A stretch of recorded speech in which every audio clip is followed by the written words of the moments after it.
Welcome to new TV Telugu. ఇప్పుడు AP top 10 చూద్దాం.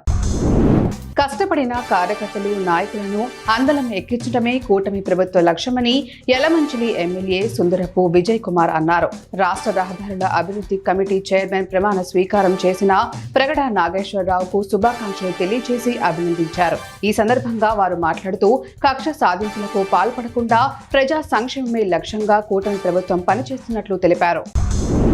గడిచిన 5 ఏళ్ల కాలంలో రాజ్యాంగం విలువ ఏంటో తెలిసిందని ఐటీ విద్యాశాఖ మంత్రి నారా లోకేష్ అన్నారు. తుళ్లూరు మండల వెలగపూడి సచివాలయంలో నారా లోకేష్ మాట్లాడుతూ రాజ్యాంగం పుస్తకాన్ని ఆయన ఉన్నతాధికారులకు చూపిస్తూ ఈ రాజ్యాంగం పట్టుకొనే తాను పాదయాత్ర చేశానన్నారు. ప్రజలు ప్రజాస్వామ్యంలో సరైన తీర్పు ఇచ్చారని ఈ రాజ్యాంగాన్ని కాపాడాల్సిన బాధ్యత మన అందరిపై ఉందన్నారు. ప్రకాశం జిల్లా ఎర్రగొండపాలెం ఎమ్మెల్యే చంద్రశేఖర్ పోలీసులపై అసహనం వ్యక్తం చేశారు. 2024 అసెంబ్లీ ఎన్నికల సమయంలో నిబంధనలు ఉల్లంఘించారని పోలీసులు కేసు నమోదు చేశారు. ఉద్దేశపూర్వకంగానే తనపై కేసులు పెడుతున్నారని, పోలీసులు ఎన్ని కేసులు పెట్టినా భయపడేది లేదని ఎమ్మెల్యే చంద్రశేఖర్ మీడియాతో పేర్కొన్నారు. వేధింపులపై దృష్టి పెట్టకుండా కార్యకర్తలపై దృష్టి పెట్టారని ప్రతిపక్ష పార్టీలకు తెలిపారు.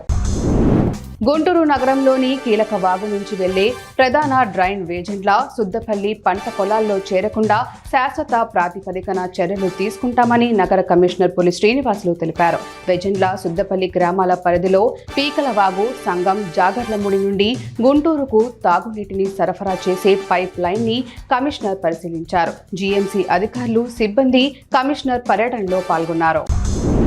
పామిడి మండల కేంద్రంతో పాటు దేవరపల్లిలో గుత్తి ఎక్సైజ్ సిఐ మోహన్ రెడ్డి ఆధ్వర్యంలో పోలీసు సిబ్బంది విస్తృతంగా తనిఖీలు నిర్వహించారు. పామిడిలో అక్రమంగా మద్యం విక్రయిస్తున్న రామాంజనేయులను, దేవరపల్లిలో నాగేంద్ర బాబును అరెస్ట్ చేశారు. వారి వద్ద నుంచి 12 మద్యం బాటిళ్లు స్వాధీనం చేసుకున్నారు. సిఐ కేసు నమోదు చేసి దర్యాప్తు చేపట్టారు. ఎస్ఐలు అస్లాం బేగ్, గోపాల్ పాల్గొన్నారు.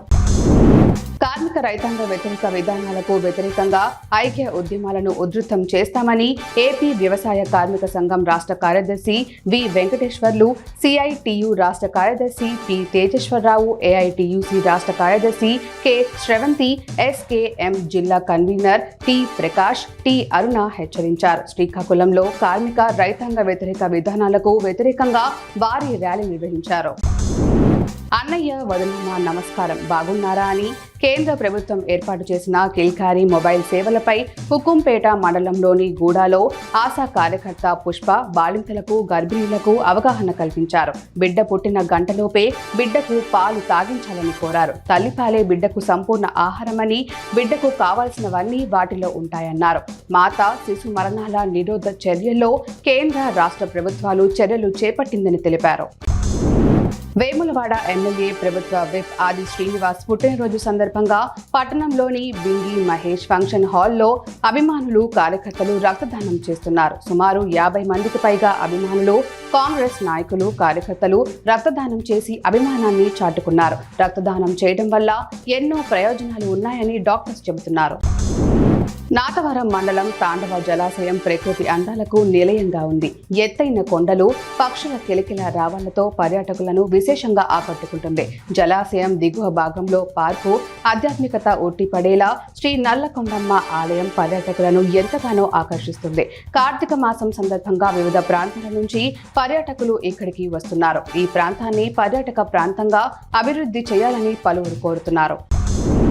ఎర్రగుంట్ల మండల పరిధిలోని కలమల వద్ద గల ఆర్టీపీపీ వద్దకు ఫ్లైయాష్ కోసం వచ్చిన 4 లారీలను పోలీసులు నిలిపారు. తాడిపత్రి మున్సిపల్ చైర్మన్ జేసీ ప్రభాకర్ రెడ్డి, ఎమ్మెల్యే ఆదినారాయణ రెడ్డి వర్గీయుల మధ్య ఫ్లైయాష్ తరలింపుపై వాగ్వాదం జరుగుతోంది. ఈ క్రమంలో జేసీ ప్రభాకర్ 4 లారీలను పంపగా పోలీసులు అడ్డుకోవడంతో అక్కడ స్వల్ప ఉద్రిక్తత నెలకొంది.